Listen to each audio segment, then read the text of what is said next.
I'm actually calling to report myself because 2 friends and I entered a slaughterhouse and rescued 4 hens who were going to be killed. We're giving them a chance at a new life. And the young female police officer was quite perplexed. It's not often she gets calls from criminals wanting to say what they have done. Our next speaker is Martin Smedjeback, a long-time peace, climate, and animal rights activist from Sweden who has dedicated over 2 decades to education, open rescues, and direct action. He is the chairperson of Animal Safe Sweden and runs the project A Year for the Animals and the Earth. In his presentation, Martin will share the story of a Swedish group using civil disobedience to expose animal abuse, free animals, and challenge the system behind factory farming. So please welcome Martin Smedjeback. Thank you so much. It's really great to be back here at the International Animal Rights Conference, to see you all, both new faces and some I have met before on previous conferences. This is one of my absolute favorite times of the year when I can come here and meet you all and to discuss the most important thing we have, how to reach animal liberation. So my friend Eli, went over the fence with a bolt cutter in her hand. Kana came right after with a box in her hand, and I came last with a few cameras over the fence. And within 2 minutes, I stood at an anonymous steel door. I didn't know exactly what was waiting for me on the other side, but I knew that it was industrial killing on an industrial scale. The nights before, I had nightmares. In my dreams, I saw men with knives. I saw horrible things in the ceiling. I saw blood on the floor. What had been happening to have me standing here at this place of killing? Well, it all started at in the last day of 2023, actually at a vegan camp. I had a presentation with the humble title, How to Change the World, where I talked about inspiring people like Rosa Parks and Israelis refusing to do military service and Sudanese people struggling for democracy. And in the end of my presentation, I asked this question: is there any nonviolent action you would like to do? I didn't really have any expectations that this would trigger any new groups or actions. But Eli here to my left, she turned to her friend Kana on the right and asked, should we maybe make a new direct action group? And Kana said, yes, I would like to do that. And they went around the camp the coming days and asked people if they wanted to be in this group. I also got the question and said, of course, I want to join in this group. So then our new group, Everyone Wants to Live, was born. Yes. So we started having meetings, mainly digital meetings, and we discussed different ways to act. We decided first that our foundation was going to be civil disobedience, to work openly and peacefully and challenging the law in different ways for animals. We discussed if we would reunite a cow and a calf, block a meat counter, maybe film at a farm, maybe host an exhibit about pigs, serve vegan food at a slaughterhouse, or maybe free a laboratory animal. These were just some of the ideas we had in a brainstorm. We weighed the pros and cons of these different methods. How effective would they be? How likely would we be in pulling them off? And what kind of legal consequences could it be? We also discussed, of course, where we would do these actions. And we ended up deciding for our first action to go to a place called the Håkantorp slaughterhouse. That's actually the biggest hen slaughterhouse in Sweden. I had my eye on this place for quite many years, actually. It has been reported by the authorities more than most. And the authorities actually closed them down for a while because they broke so many welfare laws, animal welfare laws. But then they managed to open again. And as you can see in the picture here, I had already been there. Outside here is a demonstration with a SAVE group in 2017. So that was what led me up to this steel door this summer last year. And I went inside and met this view. Slaughterhouse workers putting up headless hens on a conveyor belt. I walked around with my cameras, filmed everything. I thought that perhaps someone would say, "Oh, you shouldn't be here," and try to stop me, but actually no one did. But I suspect that they are so caught up in their work, it's if they miss their work in the workstation, probably that will mess things up for the other workers.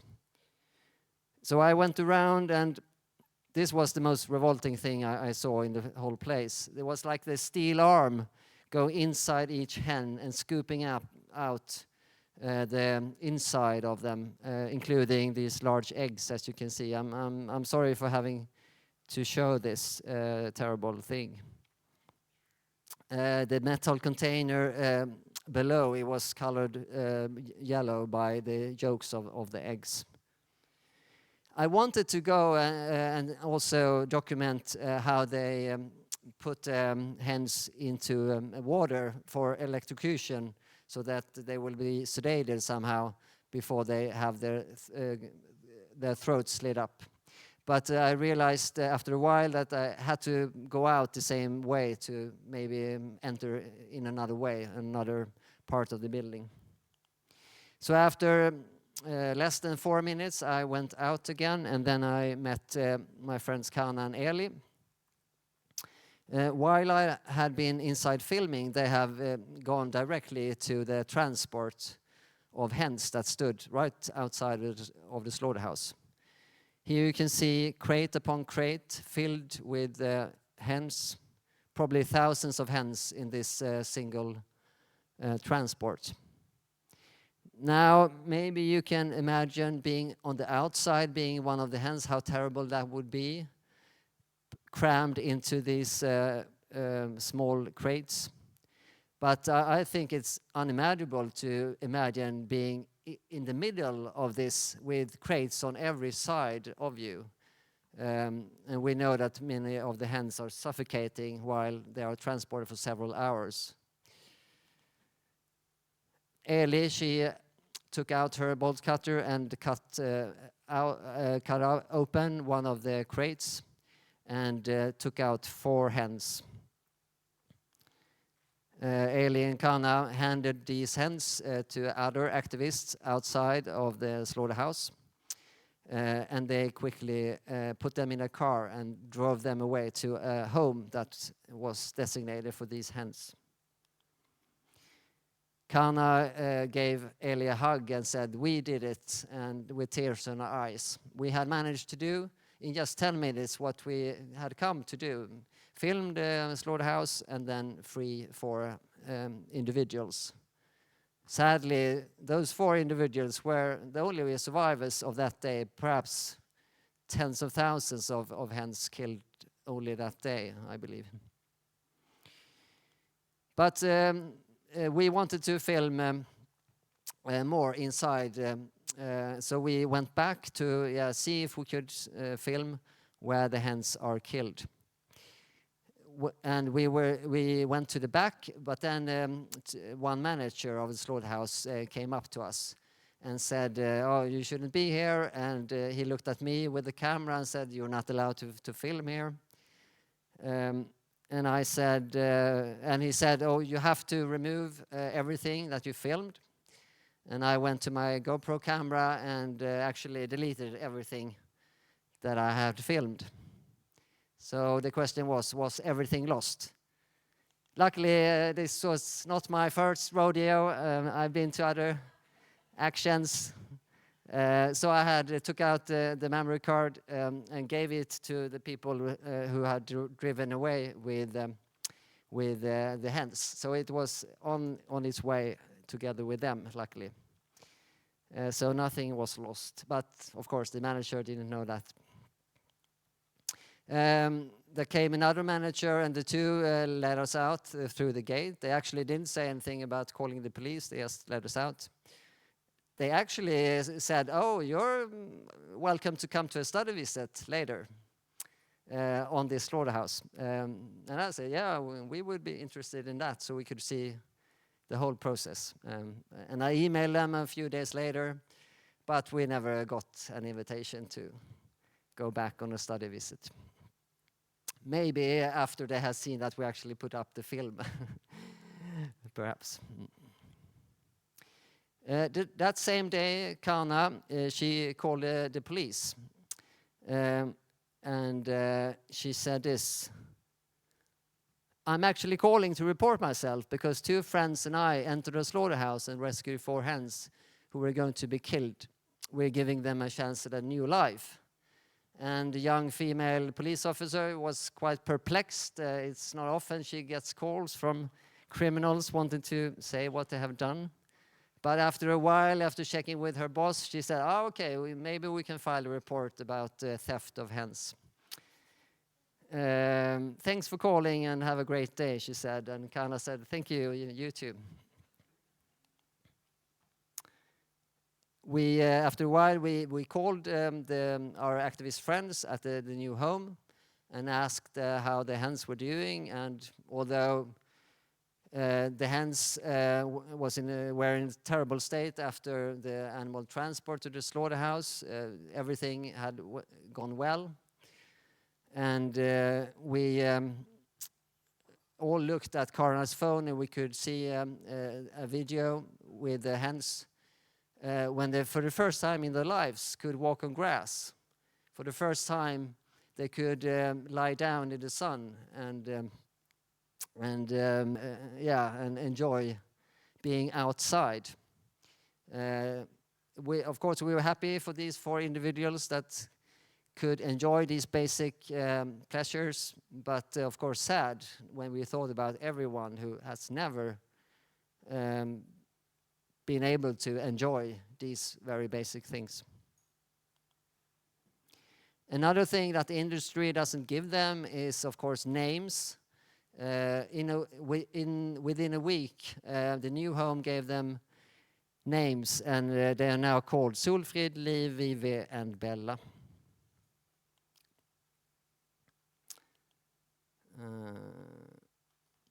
We were happy that the action went well, but we were not satisfied, so we planned another action. We went about a month later, I think it was, to a pig farm in the south of Sweden. Dead piglets, despair, horrible condition. That was what awaited us at this pig farm. We made a point of actually not picking the worst place we could find. This was a place where all the regulations, I think, were met. It was not one of the worst ones. But still, it was terrible situations for these pigs. These moms who had their children and who had very cramped conditions. Now, at least in Sweden, and I think in many other countries, we have quite a lot of documentation of the factory farms and how terrible the animals are treated. But not so much, and again, at least in Sweden, we don't have so much of open filming where activists show their faces and their names and so on. So that's something that we felt we could contribute with in our group, Everyone Wants to Live. Now, personally, I don't think it's something wrong to film secretly. I think it's needed, and I think it's good that many do it. But another method is also good to add to the mix, I think. Kana, she stood here, as you can see, with pigs on either side, and she said this into the camera. The pigs spend their entire lives in these small spaces. They have no chance for any form of stimulation. And afterwards, we edited and uploaded these videos on YouTube, and Facebook, and Instagram. Now, after having been in the middle of the night at this pig farm, we went to an activist friend and slept a few hours. But we had to set an alarm because we had another action planned actually the next day after. We went to the biggest pig slaughterhouse in Sweden, which is situated in Kristianstad in the south of Sweden. And we did a blockade. Because we didn't just want to document how animals are treated, we also want to create some kind of more clear resistance to show that we are against this. So we invited quite many people. We were about 15 people to blockade this pig slaughterhouse. And we did it for several hours. Sometime later, we went and did another blockade. I think it was like a month or two after this. This time we actually got arrested by the police. Now, we haven't been prosecuted for this yet, so we'll see what happens with that one. And some time later, we went in the middle of the night to egg factory, and we freed 6 more hens. Then we had gotten a new home to these another hens that we could rescue.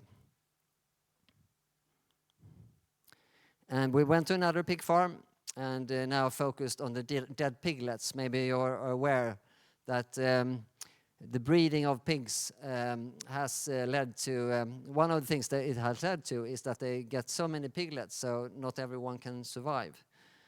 And we wanted to show by holding some of them up and talking about it in videos. Now I think it's important, as we have done, to go to the places where the violence is done to the animals, like in factory farms and slaughterhouses. But it's also important to go to places where the decisions are made. So we did a sit-in at Arla, which is the biggest dairy company in Northern Europe, operating in, I think, 10 countries. So here is a picture where we did a sit-in at the natural headquarters in Stockholm. On one of the signs it says, "Not your mom, not your milk." And it says, "Arla, make the switch," and animals are not for us.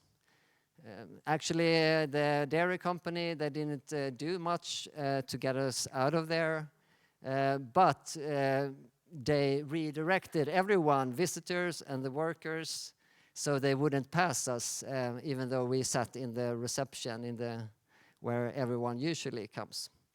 So we found that interesting, that we are so dangerous, so they can't even pass us, even though we didn't sit. So we really blockaded. We just sat with our messages so everyone could see. The most recent action we did was at Lidköping's rabbit farm. And these rabbits are for experimentation at universities in Sweden. At this action, I had a supportive role at home. So it was my colleagues and friends who came to a terrible place. As you can see here, these rabbits, they don't have any bedding. They live with their feces, and it was very difficult to see. But we did manage to save 2 of them. We had homes for two rabbits. And they came to a lovely vegan family, and they now live happily lives. But again, if you think about all the rabbits that are still there, it's heartbreaking, of course. This farm, actually, we felt what we know about animal welfare law in Sweden is that we could actually file a report, because they really violated many of these laws that we have. So in the middle of the night, I think it was, we called the police and did a report. It was interesting because the police, they took it seriously, and they didn't ask us actually why we was there or if we were allowed to go in there. They said, oh yeah, this is not the way it should be. Now we have to see what comes out of this report, because this was quite recent. And actually, not less than 3 days, the 2nd of September, I was at a trial together with my friends that you can see here. And we were charged with 4 accounts of illegal trespass and 2 accounts of theft of these actions that I've talked about here. Before the trial started, about 20 supporters had gathered and did a demonstration. Of course, it's very important when you are in a trial accused of crimes that you see that someone is supporting you, and to actually come there during the day it was great to see. The media came, local papers and the radio station to interview us. Actually, my experience, more media is coming to the trial than the actions themselves. So that's one reason to have a trial, to be open with what you do. Here's Eli with a crate, a hen crate. She had bought it online, and as you can see here, she tried to paint hens in their natural size to show how cramped they are. By law in Sweden, you can fit 12 hens in one crate, and this is how tight they are packed. But at the trial, we heard that 17 can be sometimes put, even though it's not legal, in just one of these crates. And during the trial, she got to show this to the court, how the transport is done with hens and how much pain it must be for hens. And actually, she put it in the middle of the courtroom, so everyone could see this crate. And I like that the fact that in the middle of this trial was a symbol of the exploitation of animals, and that was actually the focus of the trial. Beforehand, I had sent in videos from our actions, or 3 of our actions, as evidence for this trial, and I was allowed to show these, which I was happy about, so everyone could see how the animals are treated. You can also see them. I won't show them here, but they're all on YouTube or Facebook and Instagram. And in my presentation at the court, I also wanted to make reference to some of the experts we have about animals in Sweden. So I quoted from this book the feelings of animals and our feelings for, let's say, the feelings of animals, and our feelings for animals, by a professor of ethology, Per Jensen. He says this, and this is what I quoted in court. They live their lives in a concrete box, at best with a little straw on the floor that they can carry around in their futile attempts to find at least some small outlet for their instincts. It is heartbreaking to realize how immensely important it is for a sow to build a nest for her piglets, while at the same time knowing that for millions of pigs, this remains an impossibility. And this is, of course, what he writes about the Swedish pig industry. There was actually one manager of the slaughterhouse that came to be interviewed in the trial, and he sat and listened while I talked about his slaughterhouse. And I had done some research and found this article from the biggest newspaper in Sweden that a few years back reported about this slaughterhouse, saying, over the past 2 years, veterinarians have reported the slaughterhouse 22 times about animal suffering. Reports from the Swedish Food Agency and the country administrative board show that hens break legs and wings and die of suffocation during transport. I also managed to call a witness to the trial. This is Lena Lindström, and she is expert on ethology, that is the behavior of animals. And now she works on the question of consciousness at the Swedish universities. And I got to ask her questions in court about the pigs and hens and about the conditions they face. And she spoke in quite great detail about what kind of needs these animals have and how they're denied these basic needs in the industry. So that was a powerful statement to get from her. Actually, many times at this trial, it felt like it was the animal industry that was on trial rather than us peaceful activists. And that was actually my hope as well, that it would be like that. Now, my worries before the trial was that the judge would not allow us to talk about these things. I have been to trial now as a prosecutor at trials about 20 times now, and I can say that certainly that is not always the case, that you freely can speak about your issues. They can say things like, oh, that's not relevant here. We should focus on what you did, not what an animal industry does. But here it worked very well. As one of the participants listening to the trial, she said, oh, that was a very chill judge. And I agree. We will be sentenced the 16th of September, so we don't know what it will be yet. It probably will be fines, but there is some risk that it could be prison. But if it would be prison for some of us, maybe 1 or 2 months, something like that probably. So we'll see. If you want to find out, you have to follow us on social media. And I haven't said the Swedish word maybe. Everyone wants to live is alla vill leva on social media. So some think maybe, okay, you have to win in court to win for the animals.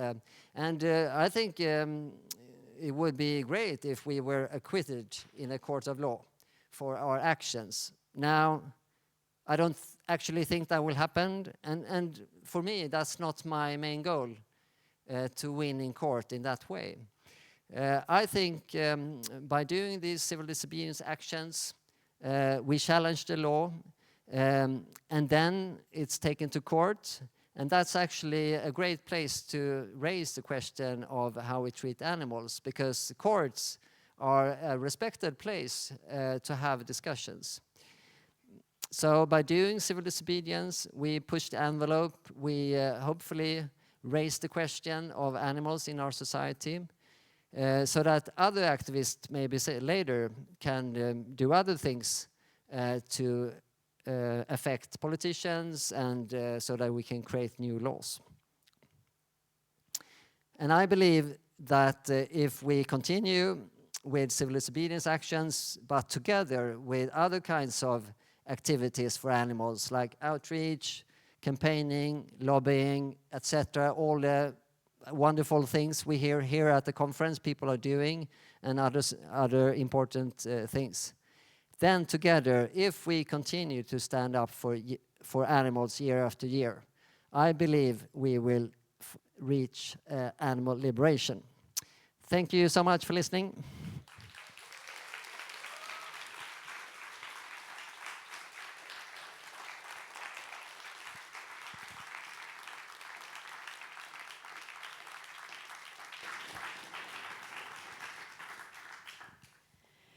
So we do have time for some questions. I see one hand up here. Hi, thank you for sharing your story. I was just wondering if turning yourself in made an impact while in court. Yeah, that's a good question. They didn't say anything about that, but I didn't think they would either.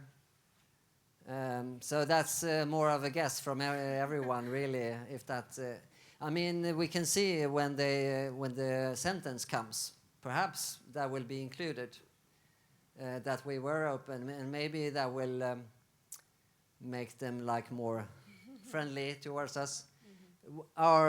We did have a lawyer helping us and who gave us advice, and his experience is that they treat activists more friendly in Sweden, at least, than like a general criminal.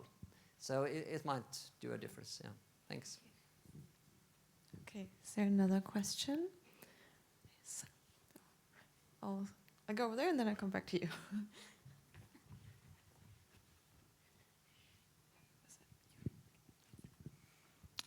Thank you very much. I'd like to know more about your legal arguments that you used in court. Did you talk anything about nödrätten, which is a law that we have in Sweden, which basically allows you to break the law to help someone else? Is that something that you used, for example? Yeah, we did. Yeah, how to translate nödrätt is like maybe you have this in other countries, and I did make an example of this. If you have in a warm summer day, there might be a dog in a car locked up who might die of the heat. And then we have cases where they have crushed, like a normal pedestrian having passed and crushed the window of the car to rescue the dog. And they have been freed because normally, of course, that would be a crime. But because life is at stake, you are acquitted of that kind of. So I did make that comparison and say that the hens, they were really the lives of the hens was of course in danger, and that should be the same equivalent to if you rescue a dog on a warm day. So we'll see. I don't think it has worked before in other cases, but it's worth trying. So yeah, that's what we tried. Yes.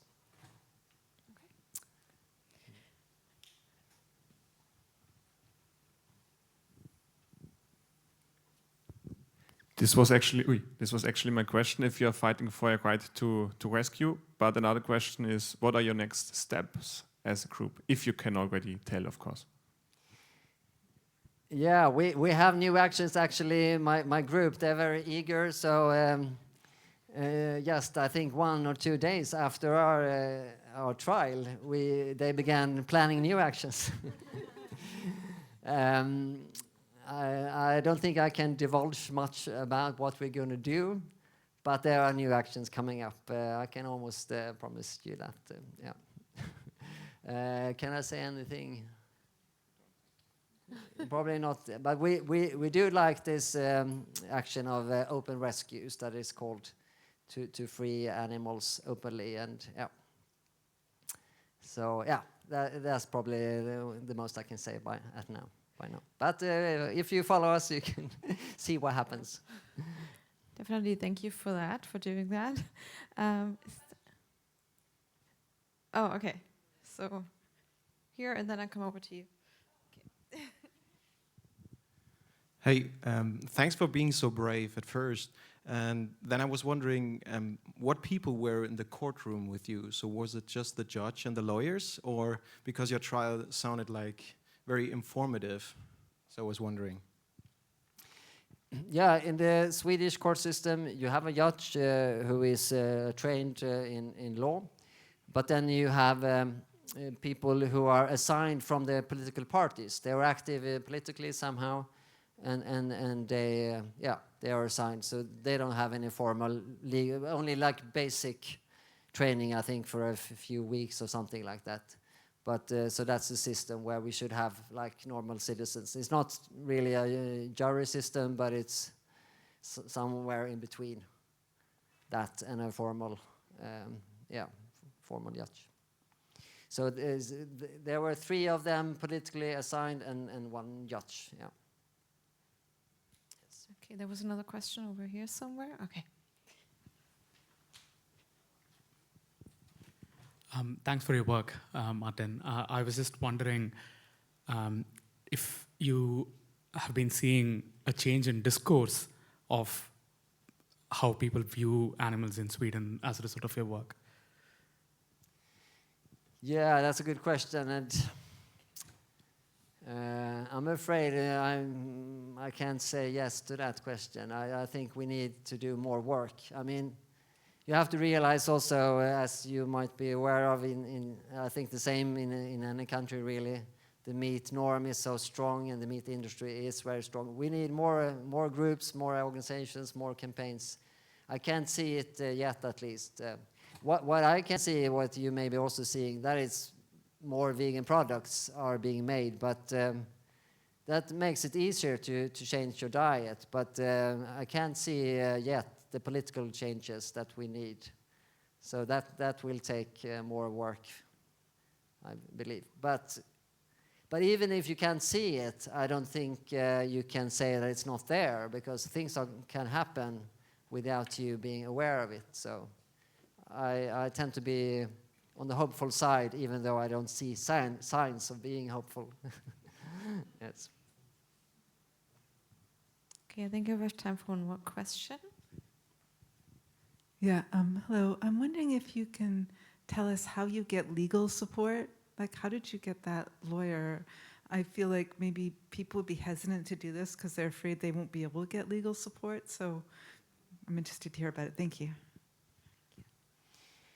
Yeah, so but this time I know a few lawyers that are positive to our kinds of actions. And actually this lawyer that we had, he had been representing me in a former case a few years ago.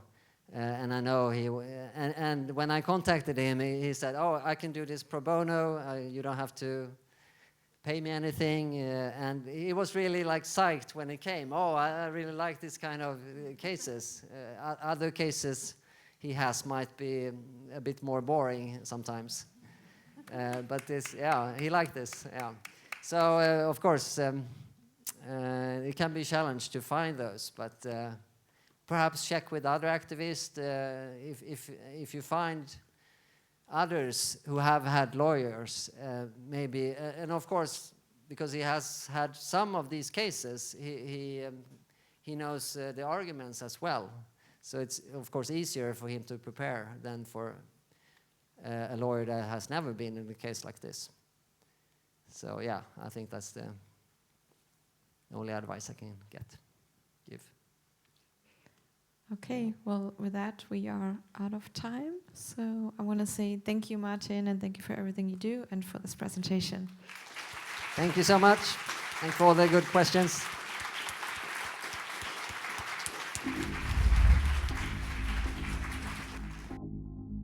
After I had finished my presentation here at the International Animal Rights Conference, I realized that I forgot something. I wanted to end this video by asking you, what non-violent action would you like to do? Please consider that and have a really great day. Bye.